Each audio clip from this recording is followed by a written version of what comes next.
தெலங்கானா மாநிலம் ஹைதராபாத்தில் பயங்கரவாதிகள் வெடிகுண்டு தாக்குதல் நடத்த திட்டமிடுவதாக மாநில உளவுத்துறைக்கு ரகசிய தகவல் கிடைத்தது. இது தொடர்பாக நடத்திய சோதனையில் IS பயங்கரவாதிகள் 2 பேர் கைது செய்யப்பட்டனர். இருவரும் ஹைதராபாத்தில் குண்டுவெடிப்பு தாக்குதல் நடத்த திட்டமிட்டு இருந்தது விசாரணையில் தெரிய வந்துள்ளது.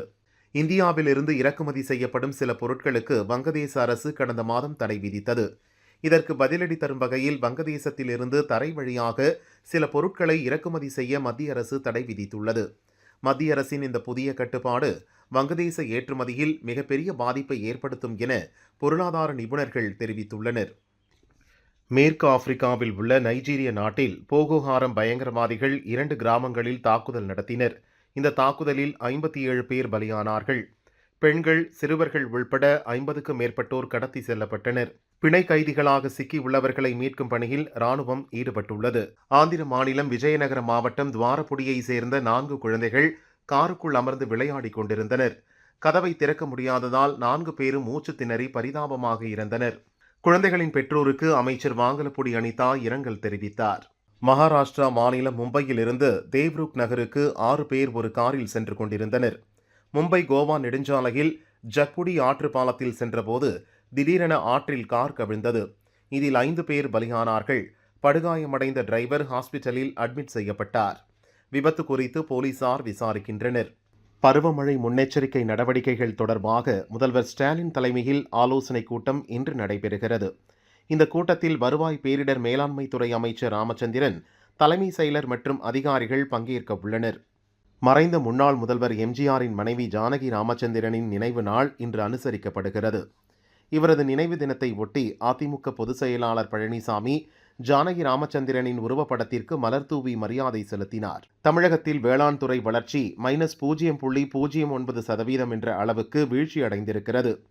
தமிழக மக்களின் 60 விழுக்காட்டினரின் வாழ்வாதாரமாக திகழ்வது உழவுதான் எனும்போது அதன் வளர்ச்சிக்கான திட்டங்களை திமுக அரசு செயல்படுத்தாதது கண்டிக்கத்தக்கது என பாமக தலைவர் அன்புமணி தெரிவித்துள்ளார். விவசாயத்தை அழித்ததுதான் திராவிட மாடல் ஆட்சியின் சிறப்பான சாதனையா என கேள்வி எழுப்பினார். தமிழக பாரதிய ஜனதா தலைவர் பதவியிலிருந்து அண்ணாமலை மாற்றம் செய்யப்பட்டதற்கு பிறகு பெயரளவுக்கு இயங்கும் கட்சியாக தமிழக பாரதிய ஜனதா மாறிவிட்டது என பாரதிய ஜனதா தொண்டர்கள் புலம்பி தவித்து வருகின்றனர். அண்ணாமலை தலைவராக இல்லாதது பாரதிய ஜனதா மட்டுமின்றி அதிமுகவுக்கும் சேர்த்தே சரிவை உண்டாக்கும் என்றும் தெரிவித்தனர். ரூபாய் 1000 கோடி ஊழல் தொடர்பாக டாஸ்மாக் நிர்வாக இயக்குநர் விசாகன் உள்பட சிலரின் வீடுகளில் அமலாக்கத்துறை அதிகாரிகள் சோதனை நடத்தினர். இதில் பல ஆவணங்கள் சிக்கின. டாஸ்மாக் மதுபான கூடம் டெண்டர் விவகாரத்தில் ரதீஷ் தலையீடு அதிகம் இருந்துள்ளது. MRC நகரில் உள்ள அடுக்குமாடி குடியிருப்பை டீலிங் பேசும் இடமாக பயன்படுத்தி வந்துள்ளார். அந்த வீட்டிற்கு சீல் வைக்கப்பட்டுள்ளது. இந்த விவகாரத்தில் விரைவில் ஒரு முக்கிய புள்ளி சிக்கலாம் என அமலாக்கத்துறை அதிகாரிகள் கூறினர்.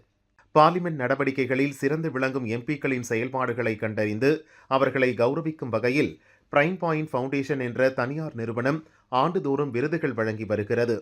இந்த ஆண்டும் பல்வேறு கட்சிகளை சேர்ந்த 17 எம்பிக்கள் விருதுக்கு தேர்வு செய்யப்பட்டுள்ளனர். திமுக மற்றும் பாரதிய ஜனதாவுடன் தமிழக வெற்றிக் கழகம் கூட்டணி அமைக்காது என விஜய் அறிவித்துவிட்டார். அதில் எந்தவித மாற்றமும் இல்லை என அக்கட்சியின் துணை பொதுச் செயலாளர் நிர்மல்குமார் கூறினார். சாத்தான்குளம் அருகே சாலையோர கிணற்றில் வேன் கவிழ்ந்து 5 பேர் பலியானார்கள். இதைத் தொடர்ந்து மாநிலம் முழுதும் சாலையோரங்களில் உள்ள கிணறுகளை ஆய்வு செய்ய வேண்டும் என அனைத்து மாவட்ட கலெக்டர்களுக்கும் தலைமை செயலாளர் முருகானந்தம் அறிவுறுத்தியுள்ளார். பாதுகாப்பு இல்லாத கிணறு மற்றும் பள்ளங்களை சுற்றி பாதுகாப்பு ஏற்பாடுகள் செய்ய நடவடிக்கை எடுக்க வேண்டும் என்றும் உத்தரவிட்டுள்ளார். காவி என்ற புனித வார்த்தையை ஏதோ தீண்டத்தகாத வார்த்தை போல பிரிவினையை தூண்டும் வகையில் தமிழக முதல்வர் ஸ்டாலின் பேசியது கண்டனத்துக்குரியது என இந்து முன்னணி மாநில தலைவர் காடேஸ்வரா சுப்பிரமணியம் தெரிவித்துள்ளார். தமிழகத்தில் ஏற்பட்டுள்ள இந்து மக்கள் எழுச்சி அவரை இவ்வாறு பேச வைத்துள்ளது என்றும் கூறியுள்ளார். திருநெல்வேலி மாவட்டம் ஆரைக்குளம் பகுதியைச் சேர்ந்தவர் ஜான் ஆண்ட்ரூஸ், வயது 35. தனது அத்தை கிரேனோப்புடன் வசித்து வந்தார். உடல்நிலை சரியில்லாமல் அவதிப்பட்டு வந்த கிரானோப் மண்ணெண்ணெய் ஊற்றி தீக்குளித்தார். வலியால் அலறி துடித்த அவரை ஜான் ஆண்ட்ரூஸ் காப்பாற்ற முயன்றார். அவர் மீதும் தீ பற்றியது. இதில் இருவரும் உடல் கருகி பலியாயினர். முன்னீர் பள்ளம் போலீசார் விசாரிக்கின்றனர். ஈரோடு மாவட்டம் செஞ்சிவாடி கிராமத்தை சேர்ந்தவர் வேலப்பன். திமுக பிரமுகரான இவர் 100க்கும் மேற்பட்டோரின் நிலத்தை ஆக்கிரமித்துள்ளதாக கூறி மாவட்ட கலெக்டர் மற்றும் எஸ்பியிடம் புகார் அளித்தனர். அதற்கு எந்த நடவடிக்கையும் எடுக்காததால் ஆத்திரமடைந்த 100க்கும் மேற்பட்டோர் சென்னையில் உள்ள முதல்வர் ஸ்டாலின் வீட்டை முற்றுகையிட முயன்றனர். அவர்களை போலீசார் கைது செய்தனர். சென்னை புது வண்ணாரப்பேட்டையை சேர்ந்தவர் ஷேக் ஆலேஷா. நாம் தமிழர் கட்சி பிரமுகரான இவர் குடிபோதையில் தகராறு செய்தார். அங்கு வந்த போலீசாரை தகாத வார்த்தைகளால் திட்டியுள்ளார். அவரை போலீசார் கைது செய்தனர். சென்னையில் இன்று ஆபரண தங்கத்தின் விலை சவரனுக்கு 280 ரூபாய் உயர்ந்து ஒரு சவரன் 70,040 ரூபாய்க்கும் ஒரு கிராம் 8,755 ரூபாய்க்கும் விற்பனையாகிறது. தங்கத்தைப் போலவே வெள்ளி விலையும் உயர்ந்துள்ளது. கிராமுக்கு 1 ரூபாய் உயர்ந்து ஒரு கிராம் வெள்ளி 109 ரூபாய்க்கு விற்பனை செய்யப்படுகிறது.